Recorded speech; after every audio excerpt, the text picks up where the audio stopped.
inteira não, ela tá Não, tô filmando falando. aqui porque... Não, aqui embaixo. Que parte do seu... Esse daqui é meu. Tem uma aqui, ó. Cada um tem a sua. Ah, Tem. A minha é só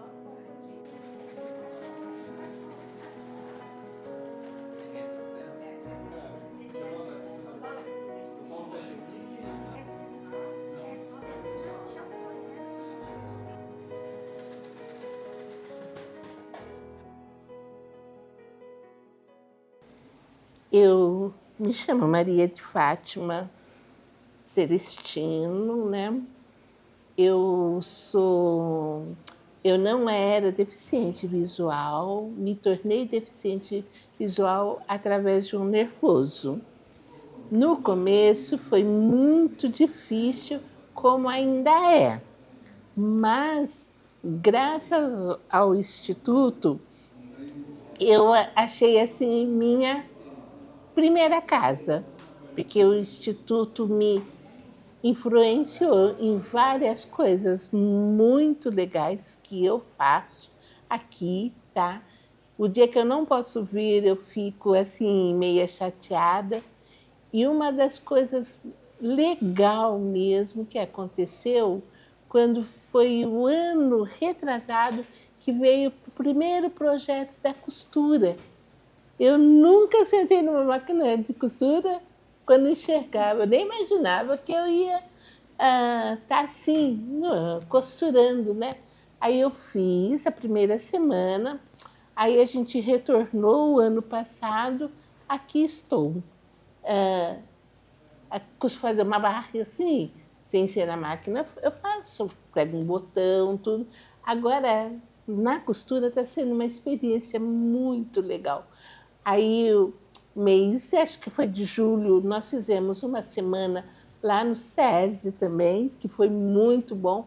Então, são coisas que, assim, ao mesmo tempo que você fica chateada por você ter perdido uma parte do seu corpo, na outra você acaba ganhando, porque são coisas, se você enxergasse, você não faria, entendeu? E não enxergando, você vai querer descobrir as coisas da vida. Então, muito legal, muito assim, os professores têm uma paciência muito gostosa com a gente, né? De vez em quando a gente dá uma notinha fora, mas eles, assim, é tudo saudável, mas é muito bom mesmo. Então, eu também enxergava, né? Até uns 15 anos atrás. Aí eu tive uma lesão no olho esquerdo e tive um deslocamento de retina no olho direito. Fiz cirurgia, não tive êxito. Mas aí a gente aprende tudo de novo. Andar, fazer as coisas dentro de casa, enfim. Voltei a andar de novo. Só que eu tenho um filho e na idade dele, tinha 10 anos, a gente tem que fazer as coisas dentro de casa, né? Uhum. Aí eu aprendi tudo de novo. Foi um novo processo, né? Exatamente. Só que eu não andava fora do portão da minha casa. Tinha muito medo. Aí me fizeram um convite para mim vir aprender a costurar. Aí bateu aquele medo. Muito, muito, muito. Até então, porque aqui eu não conhecia ninguém aqui dentro. Foi seu primeiro contato com o Instituto. Exatamente. Aí o que aconteceu? Eu não vou, eu não vou, eu não vou. Tanto é que está 1 ano e pouco que eu estou aqui dentro. Não saí. E como que a costura te ajudou? Como que foi esse processo para você? Você já costurava antes? Quando eu enxergava, a gente costurava, mas tipo assim, coisa pouco mesmo. Aqui eu estou aprendendo Eu ganhei 3 coisas aqui dentro. Amigos, a costura e a professora, né? Porque ela não é professora nossa, ela é mais do que uma professora. É uma amiga acabou meu medo. A parte mais boa de tudo é meu medo acabou. Aí eu sei que eu posso ficar em outro lugar com outras pessoas que eu não vou ter medo. Porque meu medo era de ficar só. Na minha casa tem o meu filho, a minha família, as minhas sobrinhas. Então lá eu me sentia confortável, né? Não ia acontecer nada. Aqui não, eu não conhecia ninguém aqui dentro. Imagina, você está num lugar que você não conhece ninguém. E a gente que não veja é pior ainda, né? Que se acontecer alguma coisa, para onde que eu vou correr? Só que aqui não, aqui todo mundo se ajuda. Um ajuda o outro. E é maravilhoso. Foi bom demais. Ai, que coisa boa. Então foi sua porta de entrada para recomeçar. Exatamente. Foi pela costura. E Exato. como tem sido a experiência aqui, Maria? Maravilhosa. Melhor não poderia ser, né? Tirei o medo, ganhei várias coisas, né? Amigos, que é a melhor coisa que tem. Os colegas daqui de dentro, a gente brinca, Eu falo que aqui eu faço uma terapia, né? Chega que a gente esquece de todas as dificuldades que a gente tem, que é muito grande. Quem não enxerga, eu vou te contar. A pessoa pode passar perto de você e fazer algum gesto que você não... E aí? Como que você vai saber? Mas aqui não, aqui é tranquilo. Todo mundo de igual para igual, né, Maria? Sim, sim. Isso aí. Quem enxerga e quem não enxerga também. É tudo igual aqui. Seu Júlio César era motorista de caminhão, carro, trabalhava com depósito de bebida, várias viagens, mas tinha um pequeno detalhe aí na minha vida aí que não demorou um pouco para acordar. Bebia um pouco a mais, sabe?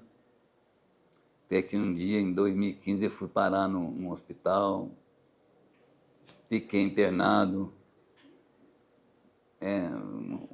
Bem no começo ali, eu já fiquei cego logo de cara. Tá? Me deram um remédio lá para curar a bebedeira, em vez de curar. Deu convulsão, acordei dali 3 dias, já acordei cego.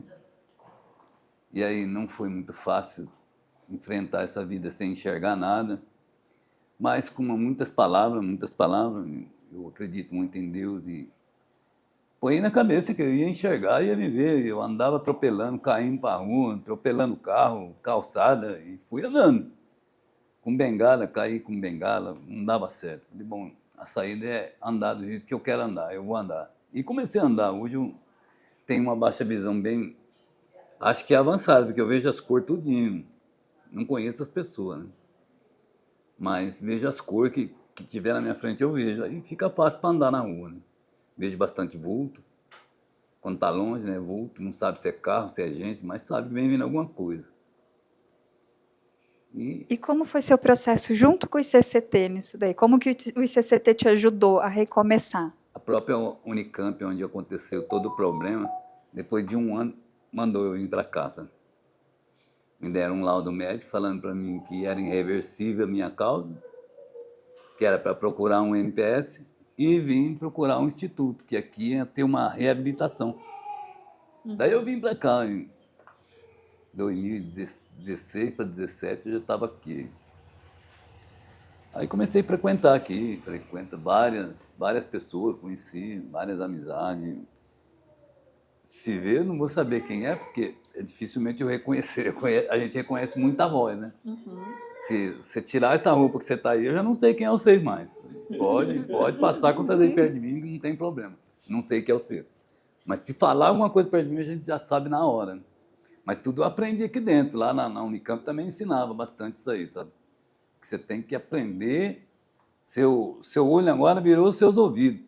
Aí o seu olho é isso aí, você vai ouvir e vai saber quem é. Foi acostumando com a ideia, foi reabilitando.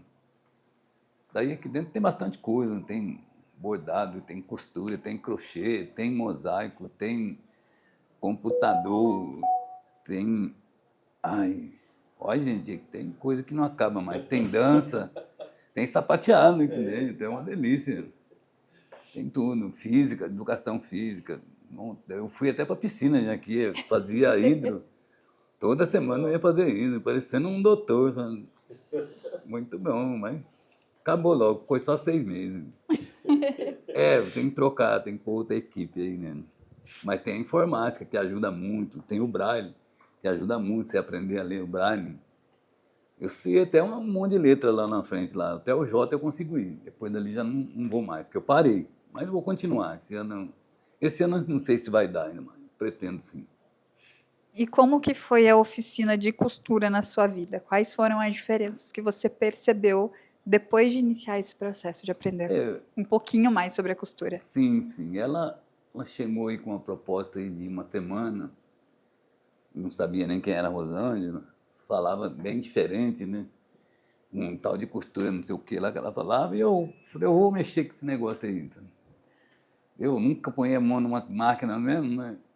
Daí eu vim 2, 3 dias que eu vim nesse curso. E eu fiquei doente, eu não me senti bem, fiquei afastado um monte de dia. Mas quando cheguei, ela tinha um pedaço de uma coisa pronta aí, isso aí é seu e tal, tá bom. Daí acabou esse curso. Logo veio outro, aí chamou eu. Fui lá pro Sesc lá, fazer esse curso lá. Aí voltei para cá, fez o outro curso aqui, depois foi pro Sesc de novo. E eu estou aqui na costura faz uns 2 anos, mas eu gostei do negócio. É interessante, é uma coisa diferente. Eu consigo tampar um buraquinho hoje numa camisa que você nunca imaginou. Eu nunca imaginei que fazia isso, mas eu consigo. Se você me der na minha mão uma camisa furada, está furada aqui, eu vou lá e eu vou arrumar. Eu consigo. É porque você vai prestando atenção nas coisas na máquina, você quer dominar ela. Para você dominar ela, você tem que cuidar dela. Vai cuidando dela que você vai entender dela. E eu gostei do negócio, né? Agora só falta montar o ateliê, né? Fiquei sabendo que já até tem uma em casa. Não, mas tá indo meio devagar ainda. É muita coisa, muita coisa. Eu tenho um mosaico em casa, eu tenho essa padaria minha que não para. Todo dia eu tenho um pedido, 2. É muito bom, é muito gostoso, porque eu não fico parado. Toda a intuição dessas coisas, de costurar, tudo, é para não ficar parado, porque para quem era agitado, trabalhava para lá, para cá, subia, pulava de cima de caminhão, descia, queria saber que eu era motorista, queria saber que eu queria trabalhar, esse que é o meu objetivo, sempre foi assim, agitado. Então, hoje, ficar parado na minha casa, eu não consigo, eu não me dou bem. Eu deito na cama, parece que está pegando fogo na cama, sabe? De dia, se eu deitar, eu não consigo, tem que sair. Tem que fazer alguma coisa. Se eu tiver menos uma laranjada, vai fazer uma laranja para moer lá, ela lá, tá tudo bem. Mas se eu não tiver nada, eu não fico lá dentro, não. Vou para fora. Vou para rua, vou andar. É o 4º andar que eu moro, desce e sobe toda hora. Todo mundo fica de mim, mas esse velho não para. Eu não sou velho, não. Velho, eu sei. Tem velho aqui não, moço. Só parece, só. O resto tá tudo normal. Meu nome é Maria Elizabeth Bícego da Silva. Eu sempre fui uma pessoa que gostei muito de voluntariado, de ajudar as pessoas. Mesmo em época de colégio, eu procurava sempre com as irmãs estar em qualquer local que tivesse uma atividade. Aí casei, tenho 3 filhos, né? 2 mulheres e um homem, e tenho 5 netos. E trabalhei muito tempo na minha casa mesmo, fazendo meus trabalhos, né? Porque tinha que cuidar de 3 crianças. Depois, começaram a ficar independente, eu comecei a sair e fazer alguma coisa. Aí chegou uma fase da minha vida que eu tive síndrome de pânico. Fiquei mal, muito mal, muito mal. Tentava fazer alguma coisa, mas não dava certo. Até que um dia me convidaram para fazer trabalho na Obra do Berço.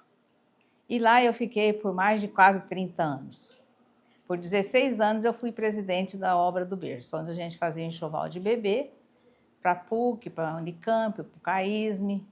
E com a nova regularização da tipificação estadual, nós fomos também acabando, porque eram todas senhorinhas e não dava mais para manter. Aí eu falei, fiquei, Aí veio a pandemia, que foi muito difícil para todo mundo. Depois eu tive a minha filha teve um bebê que nasceu e morreu daí 11 dias. Eu com medo dela ficar doente, eu que fiquei, né?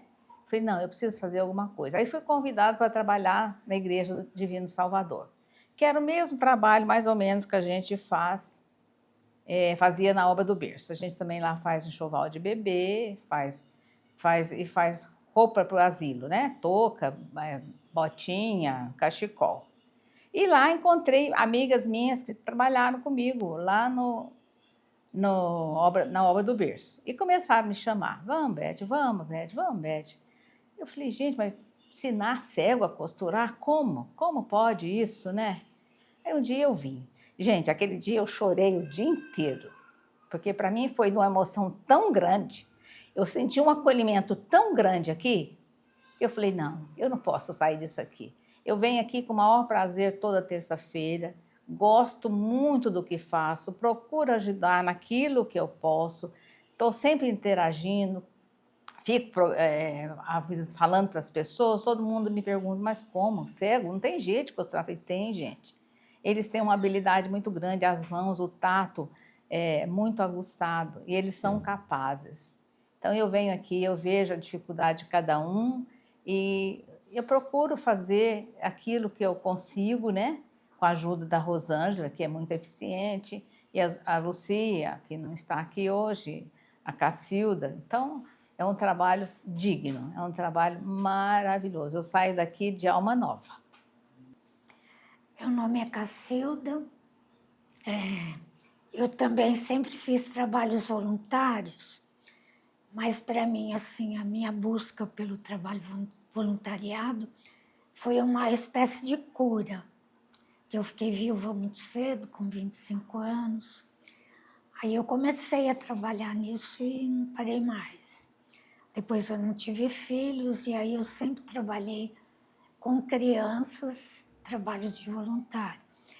E aqui no Instituto eu trabalhei de 2017 até 2020 quase, mas eu era contadora de histórias e a gente tinha conversa em círculo, fazia algumas massagens, aí depois deu uma parada e aí eu fiquei sabendo do projeto de costura. Eu faço parte de um projeto que costura vestidos, que chama Projeto Bonecas. Então eu falei, eu sei costurar, vou lá ensinar, né? Aí quando eu cheguei aqui eu aprendi muita coisa. Então, assim, dificuldades que eu tinha para fazer os vestidinhos, com eles eu falei, opa, dá para melhorar aqui e tal. Porque a visão deles, do tato, né, é muito importante. Então, tem sido um aprendizado e uma troca mesmo, que a gente ri muito, brinca. E tenho aprendido muito com a nossa coordenadora. Estamos indo aí. Eu gosto muito do que eu faço aqui. Como na visão de vocês é poder participar desse processo de reaprendizagem, de viver, de certa forma, dos assistidos? Isso é um aprendizado assim, diário, né? Porque quando você senta num banco, no metrô, no ônibus, primeira coisa o povo começa a reclamar, né?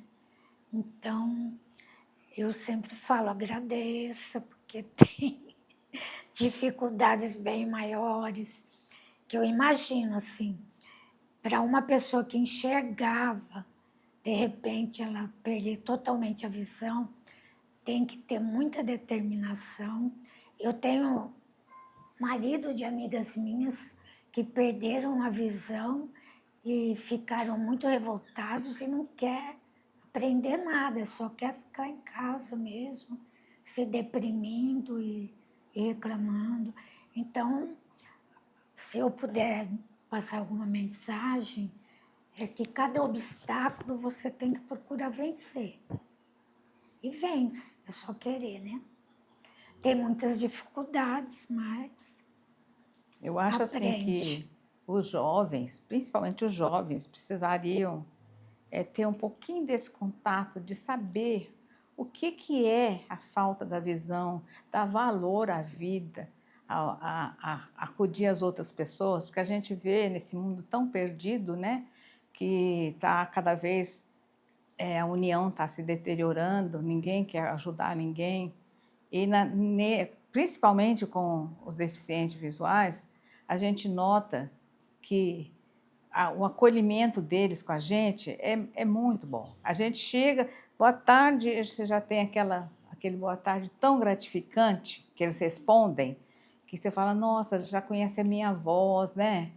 E aqui deveria dar valor, né? Porque tudo, a gente todo dia aprende uma coisinha, todo dia. Eu já sou uma idosa, né? Então, não estou sempre aprendendo, sempre, cada dia mais, né? E é uma coisa muito boa. E às vezes as pessoas, eu vejo pelas minhas amizades, que eu comento sobre, todo mundo fica boquiaberto de ver isso aqui, né? De falar como é que você faz, como é que é. E eu faço questão de, às vezes, levar uma agulha e mostrar, olha, é assim que trabalha. Olha, é isso aqui que eles usam. Eu faço foto, eu mando, eu mostro. Então, é uma beleza isso daqui. Isso aqui faz bem para nós. Eu acho que eu sou mais beneficiada do que eles. Direto da causa, aqui, direto do ICCT, Instituto Campineiro de Cegos Trabalhadores. Tá eu, Glauco e Giovana aqui, Giovana na cabine de comando, né? Certo, Glauco? É isso. E nós vamos entrevistar uma pessoa que faz maravilhoso, que já ficamos emocionados aqui. A gente convida você que está nos assistindo a vir aqui visitar o ICCT e conhecer esse trabalho. O nome dela é Rosângela Rubo. Não errei, Rosângela, não errei. Design de moda, e ela está fazendo o pessoal aqui, a dignidade e inclusão do ICCT, as pessoas a costurarem, a voltar a aprender. Como é que é isso, Rosângela? Ah, a Rosângela está com o microfone, foi mal. Ô, Júlio, que era normal. Normal, vamos lá. Agora tá comigo. Bom, boa tarde. Quer dizer, não é para falar boa tarde? Tá bom, estou falando boa tarde, que é boa tarde. Isso é uma coisa maravilhosa. É um projeto que é a menina dos meus olhos, na realidade. Eu tenho um orgulho imenso de estar proporcionando essa facilidade para os assistidos aqui do Instituto, porque eles dizem, né, que é uma forma de reaprender a viver e na verdade, a máquina... eu vi esses dias, inclusive, um meme bastante interessante que dizia assim, você quer ser feliz? Vai costurar. Então, nós estamos exatamente fazendo isso aqui com o pessoal que é do Instituto. Eles têm, alguns têm perda de visão total, outros têm baixa visão, só que a baixa visão deles é baixíssima visão, eles não enxergam quase nada. Então, a gente percebe a mudança que houve desde que nós iniciamos o processo de ensinar o manejo da máquina até agora, como eles desabrocharam. A palavra correta é desabrocharam. Eles adquiriram confiança, eles estão se sentindo independentes, importantes, a autoestima foi lá em cima. Então, assim, é um projeto que eu me orgulho muito e tenho o grande prazer de ter algumas pessoas comigo que vão me ajudar a multiplicar muito isso, se Deus quiser. Perfeito. E de onde surgiu esse trabalho, né? De trabalhar com Olha, eu no vou... ICCT ou um pouco antes? Então, um pouco antes, por quê? Eu, na realidade, eu não era da turma da inclusão, não, tá? Até fiz a faculdade, tudo, nunca me chamou a atenção a questão da inclusão. Eu tenho uma amiga que trabalha com projetos culturais. E um dia ela chegou para mim, a Melanie Ribeiro. Ela chegou para mim, ela faz os projetos pelo PROAC, e me falou, Rosângela, o que você acha? Porque ela sabe que eu sou do ramo da moda, né? O que você acha da gente ensinar pessoas que não enxergam a costurar? Eu tomei um grande susto. Como todo mundo, eu falei, você bebeu, né? Você bebeu. Como é que a gente vai fazer isso? Não, mas você sabe que eu já andei conversando com umas pessoas me disse ela, né? E eles disseram que é como você ensinar qualquer pessoa. Tá bom, vamos lá. Aí eu fui pesquisar, vi que não é bem assim, que ela estava me pondo numa roubada, mas eu gostei muito da ideia. Então, eu comecei realmente a pesquisar como é que poderia ser isso. Meio que construí uma metodologia, aí eu procurei alguns acessórios que pudessem ajudar, que evidentemente eles precisam de ajuda, né, para conseguir o manejo. E o que não teve, eu consegui construir, criar, né? Então eu criei a fita métrica para eles, eu consegui achar uma forma deles conseguirem colocar a linha na máquina, alguns guias para eles poderem costurar reto, porque na verdade quem vai ouvir não tem noção de como eles podem se perder ao costurar. Eles não conseguem saber se eles estão numa linha reta. Entendeu? Então, eles frequentemente viram para um lado, viram para o outro, saem do tecido. E esses acessórios ajudam que essa costura saia mais firme, mais reta, até eles conseguirem desenvolver o tato em cima do tecido para fazer. Agora, eu devo confessar que, além de eu não ter sido a idealizadora do projeto em si, eu idealizei, na verdade, o método, né? Mas eu todo dia aprendo coisas novas com eles. Eles vão me dando o que vai ser mais fácil para eles conseguirem. Então, tudo que eu testo com eles, aí a gente aprova ou não, mas é sempre com eles. Eles que me dão. E quantas turmas estão aqui agora? Aqui nós estamos com uma turma. Uma turma. É um processo lento. Então, agora, eu não falei antes, né? Espera um pouquinho, vou retomar só um pouquinho, gente, me desculpa. Manda bala. Eu fiz o projeto aqui do PROAC, a CIA patrocinou, tal, e aí a gente fez do PROAC, mas era 5 dias. E esse projeto deixava para o Instituto 5 máquinas, 5 manequim, 5 das fitas que eu havia construído, então deixava todo o material. E o Porfírio, que é o presidente do Instituto, estava com pena de ver a coisa acabar, né? Então, ele me perguntou se eu não poderia vir e ajudar algumas pessoas para poderem dar continuidade nisso. Eu falei, tudo bem, eu vou lá. E, a princípio, seria assim, eu estaria ensinando as pessoas para que elas passassem adiante. Mas, no fim, o projeto foi crescendo, a gente está com 7 alunos aqui, vamos inaugurar daqui a alguns dias uma outra sala para ter mais alunos, porque eles estão se interessando, eles estão percebendo que isso faz bem para eles. Então, assim, é lindo.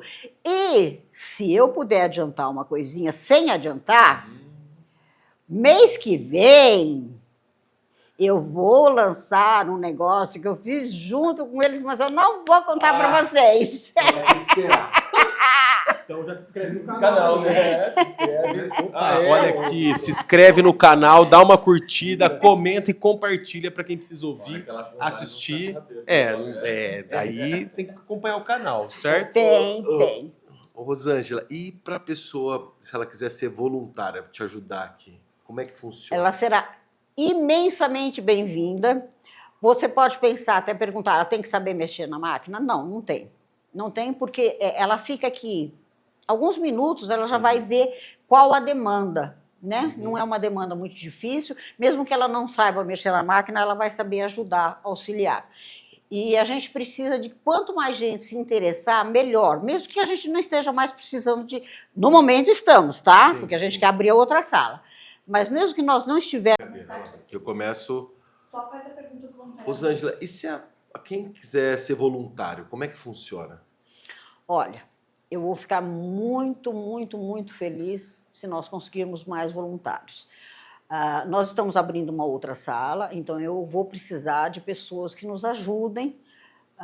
Essa pessoa não necessita saber mexer na máquina, porque o processo é bem simples, ficar um pouquinho com a gente aqui, ele já vai perceber que dá para ajudar sem problema nenhum. Mas eu gostaria que muita gente viesse para pelo menos conhecer o projeto, aprender como é que funciona a metodologia, tudo certinho, porque o meu maior sonho é que isso se multiplique, que isso possa ir para que outros deficientes visuais possam aproveitar e dar uma melhorada na autoestima, em tudo, que eles possam ser felizes costurando. Não achar que a vida acabou, né? Exatamente. Alguns acham que a vida acabou ali exatamente. e dá essa melhorada, de perceber que eles são capazes de muito mais do que eles pensam. Principalmente porque, se você considerar que, atualmente, eu fiquei um pouquinho triste de ver como a deficiência visual é invisível no país. É muito invisível. As pessoas ficam... Pela questão da mobilidade, né, eles têm dificuldade de mobilidade, elas acabam ficando mais dentro de casa. Como a Maria falou, elas ficam mais dentro de casa. A sociedade não tem contato com eles. É diferente de um cadeirante. O cadeirante sai. Eles estão em grupos. O deficiente visual tem muito pouco disso. Vocês já viram alguma associação assim defendendo um deficiente visual? Ele está invisível. E eles perdem a visão normalmente, ou jovem ou adulto, já maturidade, é nesse período. Porque uma das causas, vocês sabem, é diabetes, né? Diabetes. O diabetes acontece mais tarde e eles perdem a visão, geralmente, em idade produtiva. Então, tudo ruim, tudo. A profissão acaba, a renda acaba, a família não sabe como lidar com isso. E eles acham que a vida acabou. Então, esse movimento é para que eles possam se encontrar, se perceber capazes e conseguirem se tornar independentes. Então, vindo para cá, aprendendo essas coisas, eu penso que eles estão treinando mobilidade, a gente está tentando divulgar que o deficiente visual é capaz de muito para a sociedade poder verificar que ele não é invisível, ele tá aí e ele pode fazer muita coisa. Então, o meu sonho é que a coisa vá para frente. Não, vai. Não. E para ir para frente, essa questão dos equipamentos, das máquinas, esses equipamentos vêm de onde? Batalha diária para conseguir verba, doação? Como que funciona? Olha, eu vou dizer, nós iniciamos com as máquinas que o projeto do PROAC fez, entregou. Depois, quando a Beth veio, ela é uma pedidora nacional. Ela conseguiu um monte de máquina para a gente. Agora, eu, Rosângela, estou assim com o pensamento mais longe, né? Talvez, quem sabe aí no nosso podcast, a Singer, a Janome, a Brother, consigam olhar para o nosso deficiente visual e ver que tem algumas coisas que eles poderiam muito fazer na tecnologia da máquina mesmo. A gente está conseguindo usar essas? Estamos, claro que estamos super agradecidas a isso. Mas tem umas coisinhas que seriam tão simples de poder agregar na máquina e ajudar mais ainda os nossos deficientes. Tipo o botão, né? O botão, então, ser um botão tátil. Eles não fazem computador tátil, tudo tátil que ouve. A gente tem máquina eletrônica, porque ao invés de ser só tato, não pode ter um áudio ali? É muito difícil? Pode até ser, eu não entendo nada. Mas... impossível. Não é. É isso aí. A fita, né? Vamos pegar aqui a fita para mostrar. Pode mostrar, Rô, só para... Olha, dentro dessa linha que eu estou dizendo para as máquinas, vamos... A fita métrica para costura tem 1,5 metro. Quando eu comecei a desenvolver a pesquisa de como poder ensinar, eu vi que tudo que tinha para medição marcava no máximo 20 centímetros tátil, para que o deficiente visual pudesse enxergar. Aí eu tive a ideia de costurar, que isso aqui é artesanal, eu costuro a cada centímetro e quando tenho as dezenas eu ponho um botãozinho. Então fica muito simples deles medirem, por exemplo, aqui, como costura, eu não estou ensinando só o manejo da máquina, eu estou ensinando a construir uma peça. Então, eles precisam medir uma cintura. Eles passam na cintura, seguram, e aí eles vêm contando 10, 20, 30, isso no botãozinho, 40, 50, mais 2 risquinhos, 52.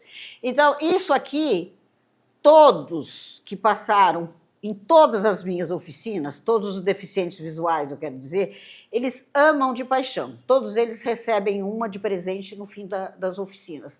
Porque isso eles podem usar na casa deles, eles podem usar para costura, eles podem usar para uma série de coisas. Eles adoram essa fita métrica. Legal. Vai ser patenteada por mim. Que legal. Ô, Rosângela, e uma curiosidade. Muito se fala que quando a gente perde a visão, os outros sentidos ficam mais aguçados. Você nota isso na máquina? Eu noto mais ou menos. Tá. Assim, no decorrer do curso, a gente percebe que eles desenvolvem muita coisa. Quando eles começam, você não percebe. Eu acredito que isso seja uma das coisas boas da máquina, porque eles começam a prestar atenção, a máquina enrosca. No início enrosca barbaridade. Aí eles percebem que o som da máquina está diferente. Aí eles nos chamam. Aí eu falo, olha, vocês precisam costurar com 1 centímetro de distância do pezinho da máquina. Então eles começam a fazer uma costura na volta do tecido para poder sentir. Então eles estão melhorando a audição e melhorando o tato. Então, a partir daí eles vão melhorando. Muitos que começam comigo estão com isso um pouco desaprendido, justamente pelo fato que eu digo, eles ficam muito em casa, normalmente a família protege demais, não permite que eles façam coisas que eles consideram perigoso. Então, são poucos os que conseguem desenvolver essas coisas em casa. A partir do instante que eles começam a se liberar aqui, eles começam a desenvolver mais. Então, chegamos ao final desse bate-papo aqui no ICCT, Direto na Causa. Acompanhe o canal, pois vocês ainda vão usufruir de muito conteúdo e coisas que a gente tem que refletir de utilidade pública. Não se esqueçam disso. Porque é aquilo, né, Júlio? Perder a visão, gente, é algo que pode ser o fim de uma vida ou o início de uma nova vida. Então, se você conhece alguém que às vezes está, como a Rô mencionou, às vezes fica dentro de casa, a família protege muito, caminhe esse vídeo para eles, incentivar a vir aqui conhecer o ICCT, conhecer o trabalho fantástico do pessoal aqui, da Rosângela, que aqui a gente se emocionou muito, contando a história do Júlio, da Maria e da Fátima, principalmente do Júlio, a hora que ele começa a contar que nunca imaginou que ia pegar uma máquina de costura e estar costurando. Então, se você tem alguém conhecido aí, por favor, encaminhe esse vídeo, compartilha, né? Não deixe de compartilhar. Exatamente. Por favor, porque você pode mudar uma vida.